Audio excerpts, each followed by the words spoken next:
Ceci est un livre audio autogénéré par Google. Dédicace. À Marie-Carmen et à mon père qui n'a pas vu la fin de cette campagne. Citation. J'ai cessé de me désirer ailleurs. André Breton. Une illumination soudaine semble parfois faire bifurquer une destinée. Mais l'illumination n'est que la vision soudaine par l'esprit, d'une route lentement préparée. Antoine de Saint-Exupéry. On croit que lorsqu'une chose finit, une autre recommence tout de suite. Non. Entre les deux, c'est la pagaille. Marguerite Duras. Prologue. Je ne sais pas si j'ai un avenir en politique, mais j'ai désormais un passé. Candidat à l'élection législative dans la 3e circonscription de la Charente, j'ai été renvoyé sèchement, le 12 juin 2022, à la vie diplomatique. Si j'ai ressenti la morsure de la déception, tout me porte à ne pas prendre trop personnellement le résultat. Les 4,22% recueillis, 6e sur 13 candidats, reflétaient, grosso modo, le score calamiteux de Valérie Pécresse à la présidentielle 2 mois plus tôt. La campagne sur le terrain, avec ses hauts et ses bas, déconcertante, n'y a rien fait. À l'instar de beaucoup de nos compatriotes, les Charentais du Nord et de l'Est ont exprimé dans les urnes une colère ressentie mais contenue jusque-là, ou exprimée ailleurs et autrement.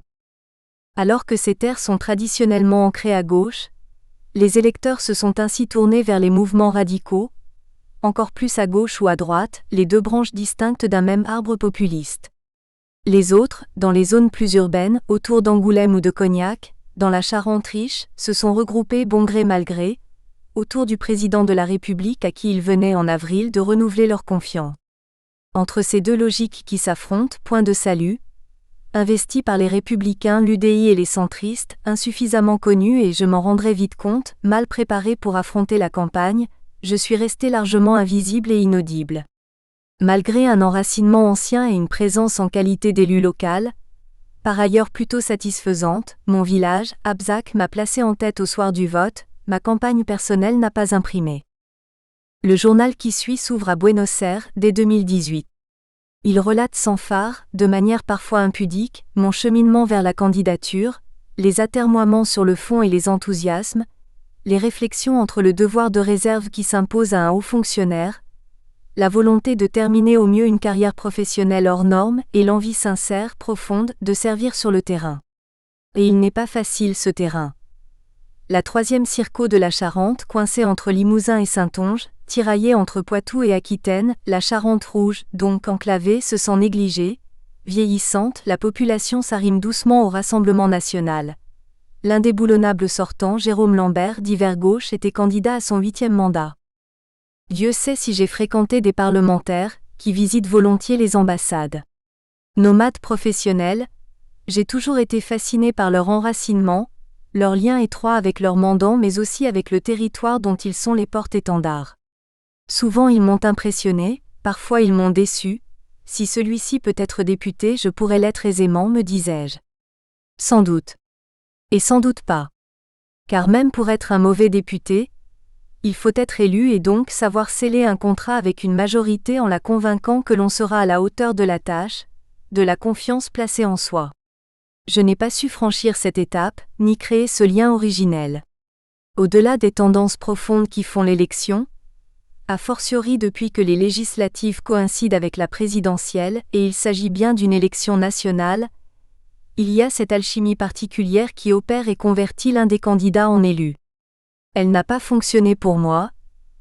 Quelles que soient les circonstances atténuantes, on y reviendra, j'en assume pleinement la responsabilité. Mais j'ai beaucoup appris.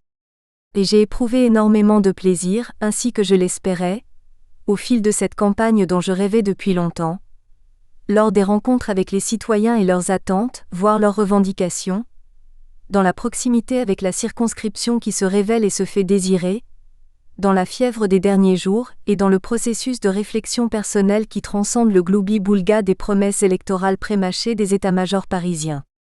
Habitué à être le porte-parole de l'autorité politique, je me suis enivré ici de la liberté de parler et de proposer en mon nom propre. Évidemment, à l'ivresse succède la gueule de bois. Chacun tirera ses propres enseignements de ce journal à lire à la façon d'un roman. Beaucoup y découvriront une forme de naïveté. Certains y trouveront une démarche honnête et transparente. D'autres enfin y puiseront des leçons sur ce qu'il convient d'accomplir, et peut-être surtout sur ce qu'il ne faut absolument pas faire au moment de se soumettre au verdict imprévisible des urnes. NB. Les considérations, observations et réflexions au fil des pages n'engagent que leur auteur. Le ministère de l'Europe et des Affaires étrangères en particulier ne saurait être tenu pour responsable des assertions consignées ici. 1. La campagne de notoriété. 2018. Mars. Mardi 6 mars. La voiture glisse devant le Musée national des beaux-arts. Je regarde le soleil d'automne caresser les épaules bronzées d'une joggeuse. À côté de moi, Bruno Le Maire observe Buenos Aires. Il est venu participer à la première réunion ministérielle du G20. Le ministre de l'économie et des finances connaît peu la région, où il n'est passé que très brièvement en tant que ministre de l'Agriculture. Repliant ses longues jambes à l'arrière de la 508, il abandonne sa contemplation de l'architecture harmonieuse, très européenne. On pourrait aisément se croire à Naples ou à Madrid, à Paris même, du quartier de la Recoleta et tourne son visage vers moi. Et toi, que vas-tu faire après ? Pourquoi ne serais-tu pas candidat aux législatives ou aux sénatoriales ? La question me laisse sans voix. J'ai évidemment pensé à l'après Buenos Aires, à mon prochain et dernier poste, mais je n'avais pas envisagé l'option politique en ces termes. Les postes sur le continent américain auxquels je pourrais prétendre ne seront pas libres en 2019, quand je quitterai l'Argentine. Je pense donc à l'Europe et aux missions multilatérales qui pourraient correspondre à mon profil. Mais la question de mon ancien complice du cabinet Villepin me surprend. Au moment où j'approche du terme de mon parcours administratif, n'est-ce pas le moment de m'engager ? De soutenir la dynamique de réforme en cours, qui me semble tellement nécessaire pour notre vieux pays ? J'ai toujours voulu servir et depuis longtemps je ressens la tentation de vivre une campagne, de débattre et d'écouter, de participer et d'avancer des idées personnelles, un peu là, parfois en tant que diplomate, d'être le simple interprète de la pensée des autres. En 1976, il y a une éternité, des amis m'avaient approché alors qu'ils formaient une liste en vue des élections municipales à Orgeval, dans les Yvelines, où vivaient mes parents. J'étais alors étudiant en sciences économiques à l'Université de Paris 2 Assas, et tout ce qui était politique me passionnait. J'avais accepté avec enthousiasme, convaincu que l'équipe que l'on me proposait de rejoindre, professionnelle, diverse et jeune dans son ensemble, pouvait conduire la transformation de notre village. Celui-ci était alors dirigé par une équipe vieillissante composée d'agriculteurs débonnaires, qui ne reflétait plus la physionomie périurbaine de cette grande banlieue parisienne. Je m'étais lancé à fond dans la campagne, et avait participé à la réalisation d'un film, en Sup8, qui présentait avec une forte tonalité écologiste un état des lieux et proposait les solutions. Une innovation à l'époque dans cet environnement qui ne savait plus trop s'il était encore rural ou déjà urbain. Malheureusement, en pleine campagne, une décision du préfet devait m'exclure de la course. Je n'allais atteindre la majorité, donc l'âge de voter et d'éligibilité, qu'entre les deux tours. La mort dans l'âme, j'avais donc dû retirer ma candidature. Un autre prit la place et devint maire d'Orgeval, désigné par la liste élue dans son intégralité, moins un siège qui alla à l'opposition. Marcel Cottard m'a toujours dit qu'il me devait son mandat.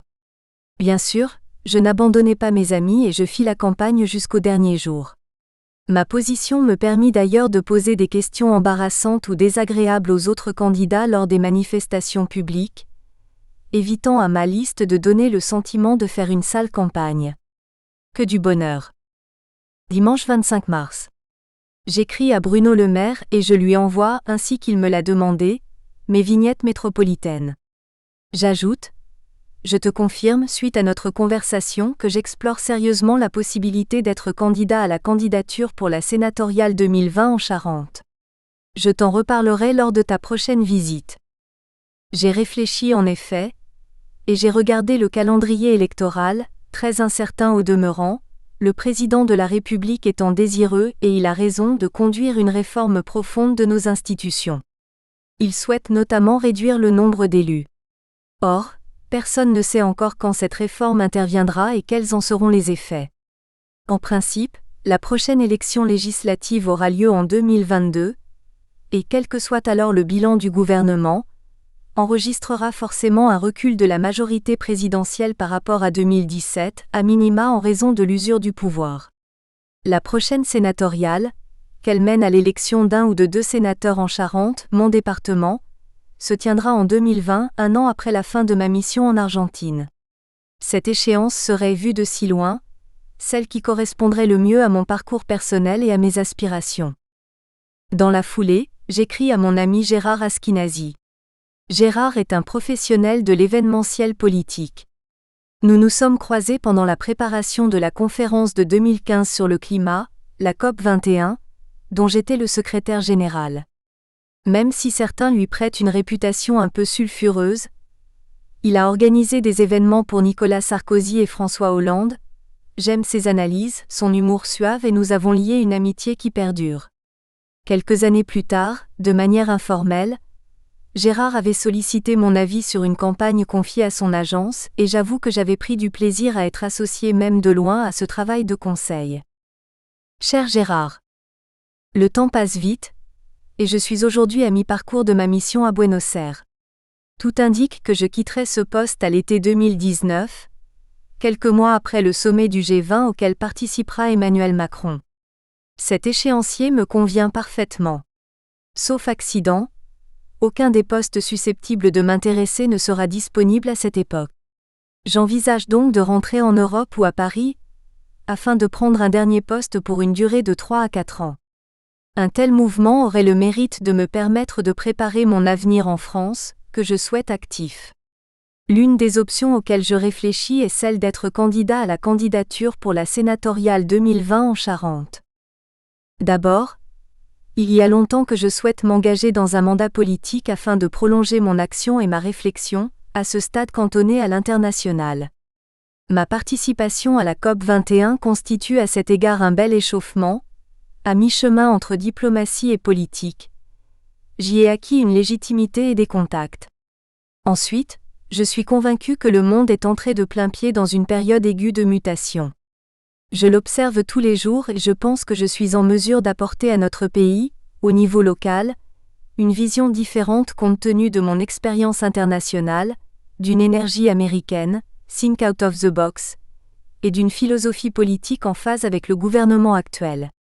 Bruno Le Maire m'a vivement encouragé à cet égard. Enfin, face à 2 sénateurs sortants socialistes, et même si la réforme politique à venir devait réduire à 1 le nombre de sièges pour le département, je possède une vraie légitimité charentaise, ma famille y a ses racines, j'ai une maison depuis plus de 10 ans sur place et mes travaux d'écriture me lient au département. La Charente libre m'a désigné en 2015 au rang des 100 Charentais qui avaient compté. Tu vois, j'ai sincèrement envie de rendre à l'État un peu de ce qu'il m'a donné. 2020 me semble être l'échéance parfaite pour ce faire. J'aurai 64 ans et rien à perdre. Si j'étais élu, je pourrais servir pendant 6 ans. Si je ne l'étais pas, je terminerais mon dernier poste jusqu'à ma retraite administrative à 67 ans, sans avoir le regret de ne pas avoir tenté de faire plus et mieux pour notre pays. Parce que j'apprécie ta franchise et valorise ton jugement, j'aimerais savoir ce que tu en penses, si tu crois que cette aventure, qui me demandera un formidable travail dès maintenant et pour les 2 ans qui viennent, a un sens, et si tu penses que tu peux m'accompagner sur ce chemin. Je te remercie, et je serai à l'écoute de ton avis toujours pertinent. Vendredi 30 mars. Vendredi saint, férié en Argentine. Il fait un temps d'été, 15 degrés au-dessus des températures saisonnières, disent les météorologues. Je viens d'avoir longuement Gérard Askinazi, enthousiaste. Il est vrai que je ne comptais pas trop sur lui, pour me décourager. Gérard est un joueur et il ne résiste pas à un défi. Plus c'est compliqué, plus il aime. Nous commençons à rêver ensemble. À la campagne qu'il faut construire dans le temps et sur le fond. À l'équipe qu'il faudra mettre en place. Ton principal défi sera de convaincre que tu es un meilleur candidat qu'un maire qui vient du terrain. Il a raison, j'y ai pensé. Mais j'ai une légitimité locale et un ancrage qui ne sont pas de circonstance. Et je suis candidat à un mandat national. Mon cheminement et ma vision de diplomate seront perçus comme des atouts pour la Charente qui doit trouver sa place dans le monde. La gestion locale, c'est la responsabilité des maires et des conseillers départementaux. Il ne faut pas se tromper de mandat. Nous convenons d'échanger régulièrement, et nous nous donnons rendez-vous début septembre après la conférence des ambassadeurs qui se tient chaque année pendant la dernière semaine d'août. Dès que j'ai raccroché, je trace les grandes lignes d'un rétro-planning qui me mènera au jour de l'élection. Si je n'obtenais pas l'investiture de La République En Marche, je n'exclus pas de tenter d'être élu en indépendant. Grosso modo, nous sommes à J900. Et je me suis abonné à la Charente Libre. Samedi 31 mars. Si Gérard Askinazi est enthousiaste, il convient de tester l'eau localement en Charente. J'écris donc, sous le sceau de la confidentialité à Noël de l'Ermite, ancien maire d'Abzac, mon village du Confolantais, au nord-est de la Charente, au cœur de la Charente limousine. Noël est un sage parmi les sages. Ce gentleman farmer, très urbain, devrait me dire sincèrement ce qu'il pense de mon idée. Avril. Lundi 2 avril. Je n'ai pas dormi de la nuit. Une évidence m'est apparue. Je dois écrire un essai sur la Charente et sa place dans le monde. Je dois écrire moi-même l'histoire qui me lie au département. Les phrases se sont bousculées dans mon esprit, chassant le sommeil, mais après tout nous sommes en plein week-end de Pâques. À 4 heures du matin, j'ai sorti mon iPad et j'ai écrit le titre de travail, Abzac vue de Sirius, et la première phrase. L'idée ? Comment redonner sa place à l'échelon local dans un monde globalisé qui atteint, on le voit bien, ses limites ? Mercredi 4 avril. Réponse de Noël de l'Ermite à mon message. Il met en avant les obstacles que mon entreprise rencontrera, notamment l'opposition féroce des élus locaux qui estimeront que cette candidature leur revient, et qu'ils seront mieux placés que moi pour représenter le département au Sénat. De son message, je retiens surtout que 2 fois il écrit « C'est possible ». Oui, c'est possible même si la bataille s'annonce difficile sur un terrain en pente avec un adversaire qui occupe les crêtes. Mardi 10 avril. Ce matin, sur l'écran clair de ma messagerie, un courriel de Gérard Askinazi. Il a consulté un expert en carte électorale, et a des choses à me dire. J'essaierai de l'appeler demain, malgré un agenda très chargé en raison de la visite à Buenos Aires de Jean-Michel Blanquer vendredi prochain, alors que nous partons vendredi soir pour Mexico où nous allons passer quelques jours de vacances. En fait, j'espère y avoir l'esprit libre et un peu de paix pendant une semaine pour continuer à élaborer la stratégie de cette aventure à venir. Et pour poursuivre mon travail d'écriture, notamment des vignettes charentaises que je dois remettre en septembre prochain à mes amis du Cercle des auteurs charentais de Paris, le CAC 1617, un autre étage de la fusée de cette campagne de notoriété, pour publication dans notre revue annuelle, Écrire en Charente.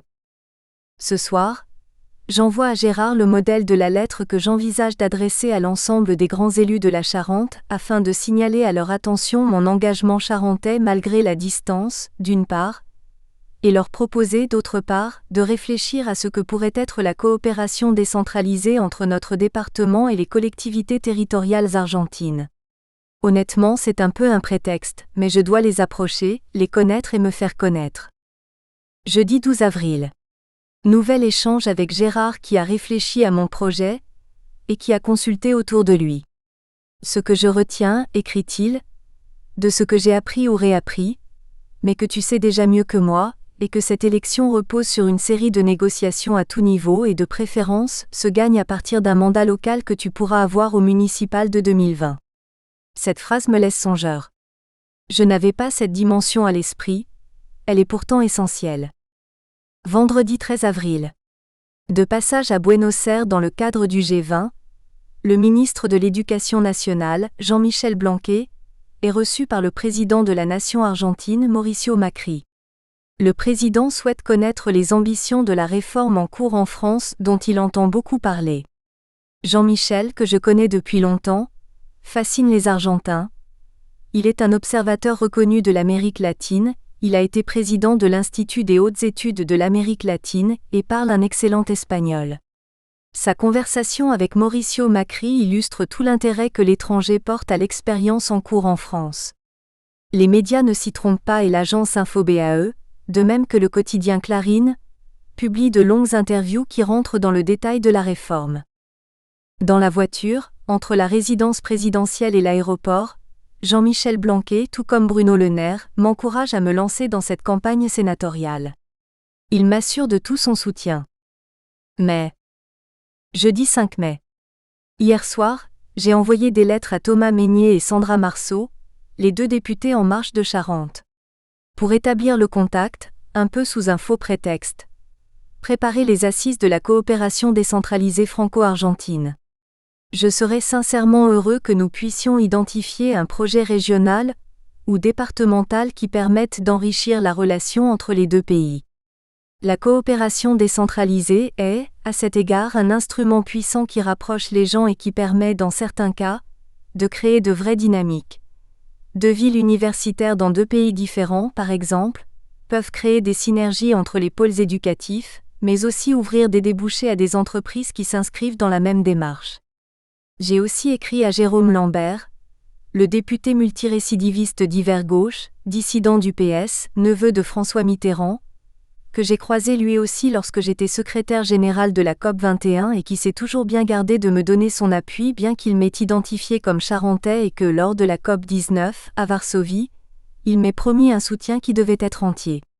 Je n'ai jamais reçu une seule réponse à une lettre ou à un message. Mais bon, n'insultons pas l'avenir. Un sénateur doit être élu par les élus et toutes les voix comptent. Dans le même élan, j'ai écrit à François Bonneau, président du conseil départemental, dans le même esprit qu'aux députés. Je ferai la même chose ce week-end, vis-à-vis des maires de la préfecture Angoulême et des 2 sous-préfectures Cognac et Confolens. Aujourd'hui, j'ai invité à déjeuner la députée Paula Fortessa, élue de la 2e circonscription des Français de l'étranger, membre elle aussi d'En Marche. Je la connais bien car elle est née à Buenos Aires, sa base, sa campagne est partie d'ici. Nous avons parlé de transformation numérique, sa passion, et de la relation entre la France et l'Argentine. En la raccompagnant, et sans être spécifique sur mes intentions, je lui ai confié que je souhaitais m'impliquer sur le terrain en Charente. Elle sera un relais quand cela sera nécessaire et me soutiendra quand il le faudra, peut-être en campagne sur le terrain. Juin. Lundi 18 juin. Jérôme Lambert me fait mentir. Il est le seul élu à avoir répondu à ma lettre. Et très aimablement par surcroît. Je prendrai contact avec lui. Samedi 30 juin. La France affronte l'Argentine en 8e de finale de la Coupe du monde de football. Ce match m'a valu d'être très sollicité par les médias argentins depuis quelques jours, et j'ai fait plusieurs radios et une télévision matinale. L'intérêt des médias cachait mal une inquiétude lancinante, confirmée par l'élimination de la sélection et de l'équipe, qui prend de l'âge de Lionel Messi. À ma grande surprise, ce match a éveillé aussi l'intérêt de la Charente libre. Un journaliste m'appelle pour recueillir des éléments d'ambiance, et pour savoir comment je vis le fait d'être l'ambassadeur du pays qui peut éliminer la grande équipe sud-américaine. Notre journal publie un article sympathique et léger, qui vient à point trouver sa place dans ce qui n'est pas encore une campagne. J'ai beaucoup pensé à ce que m'écrivait Askenazi en avril dernier. Il a raison.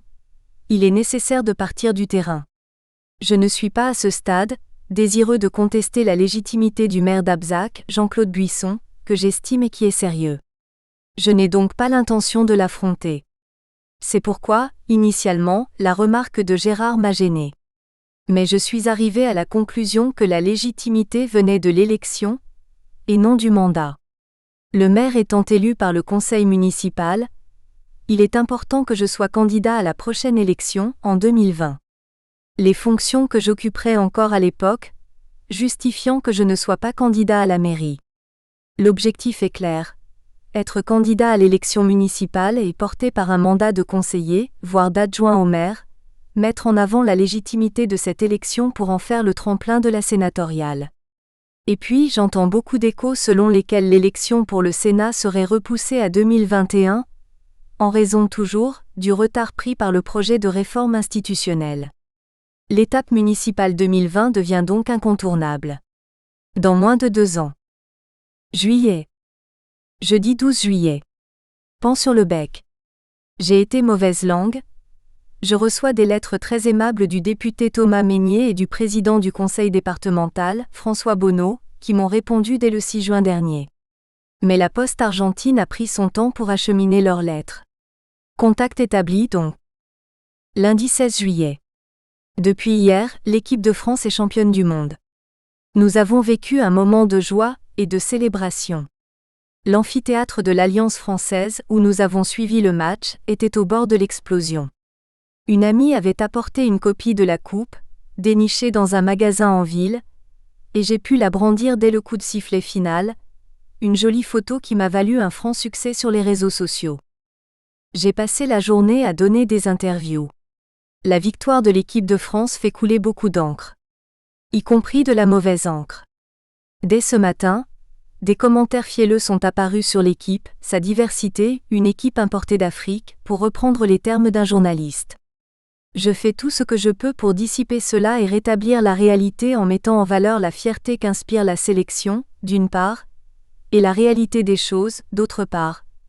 L'école de football de Vichy, la ville, pas le régime, puis de Clairefontaine est au bout du compte, une machine à intégrer qui fonctionne bien et donne le résultat que nous connaissons. Sur le manuscrit de mon journal argentin, intitulé à ce stade, Vignette argentine, j'écris ce qui suit. Ce soir, j'ai participé en direct à 23h, en studio, à une émission sur Canal Ciudad, la chaîne de télévision publique de la ville de Buenos Aires.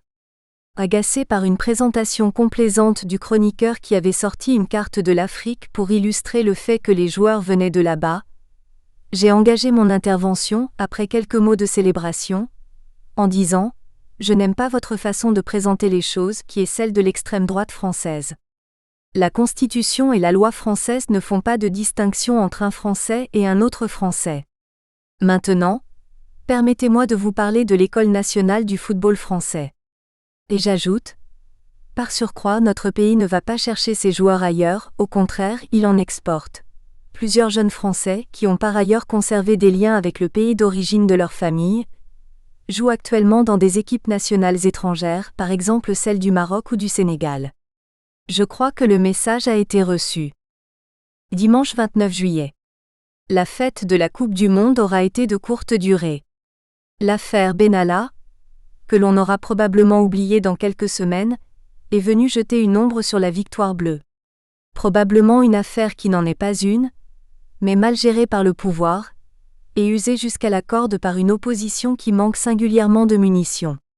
Quoi qu'il en soit, un épisode pitoyable qui vient entacher le parcours d'Emmanuel Macron.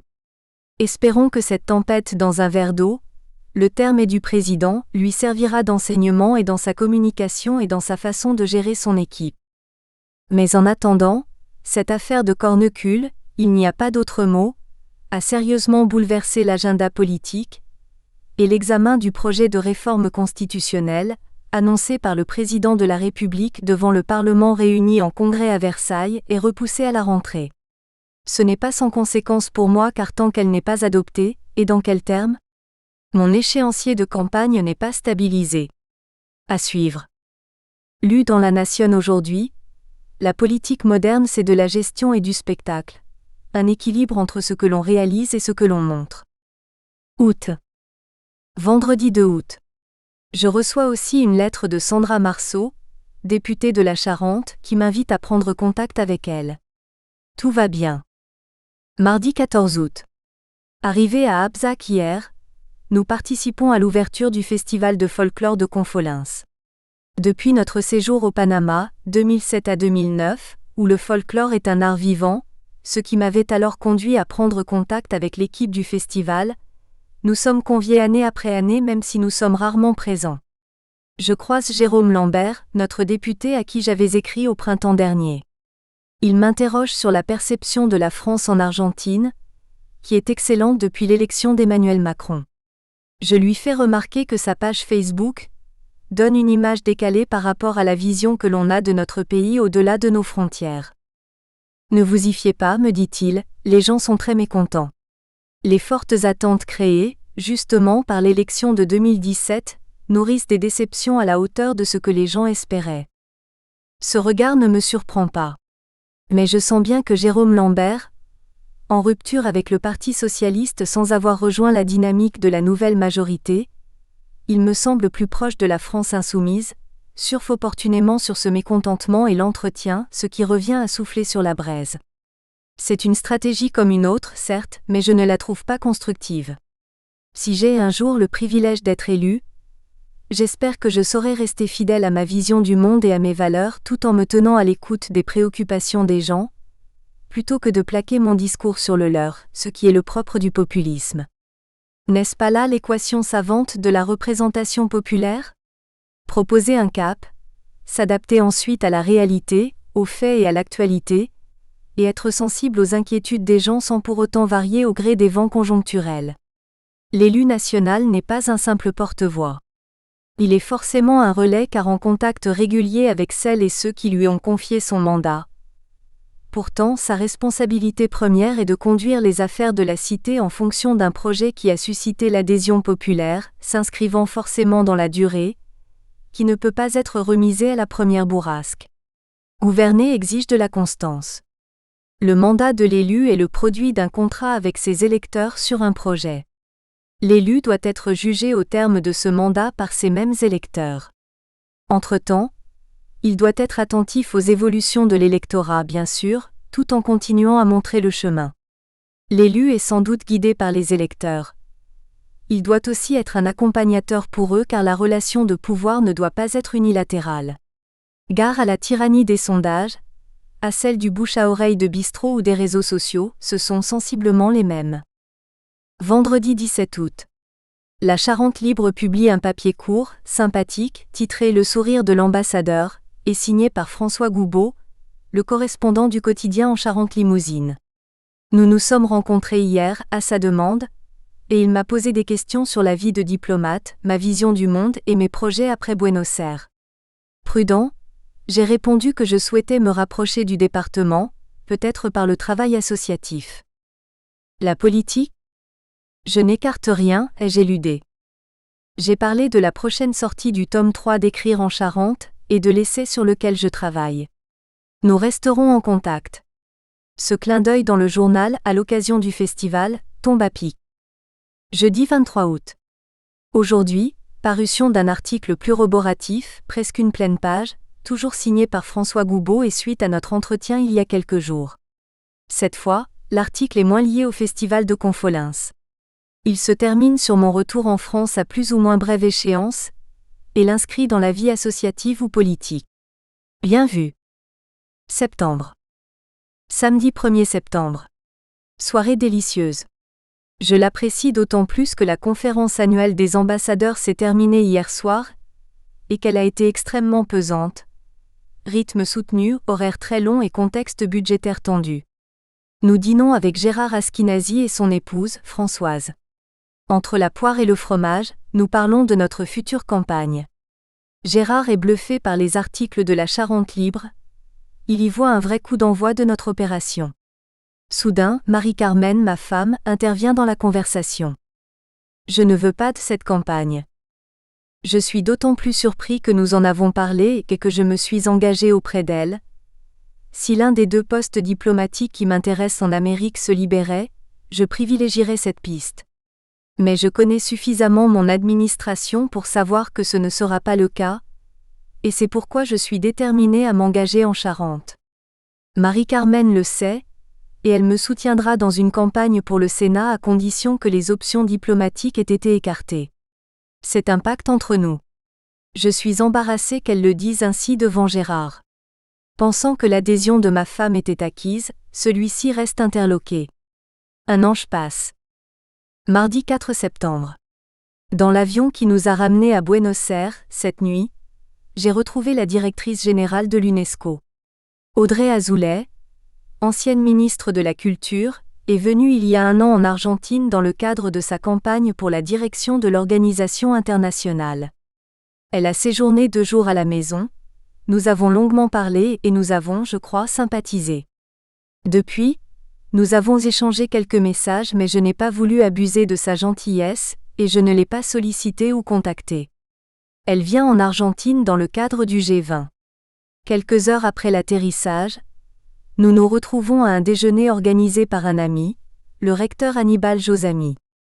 À la fin du repas, je la prends à part et lui dis que j'envisage d'être candidat au poste d'ambassadeur représentant permanent de la France auprès de l'UNESCO, parce que c'est elle et parce que je me sens assez bien préparée pour ce poste.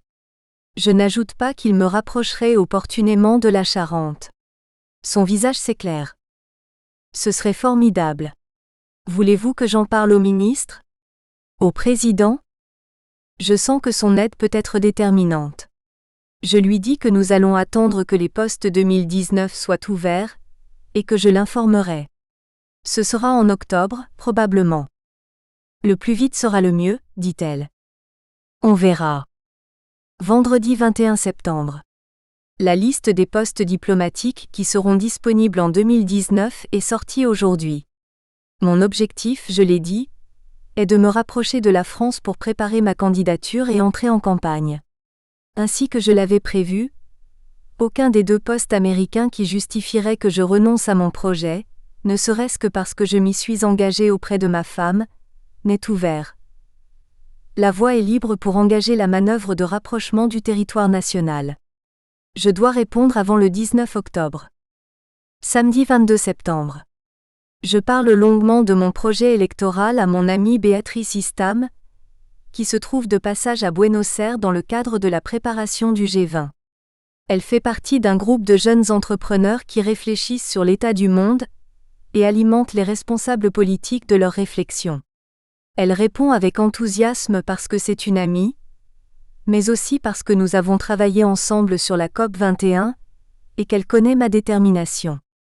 Elle me promet son aide qui peut être précieuse car elle est bien connectée avec des milieux associatifs liés à la gauche. En sortant de notre entretien, dans le jardin d'hiver de l'ambassade, je pense aussi... Nous espérons que vous avez apprécié cet aperçu. Pour continuer à écouter ce livre audio sur Google Play Livres, utilisez le lien dans la description de la vidéo.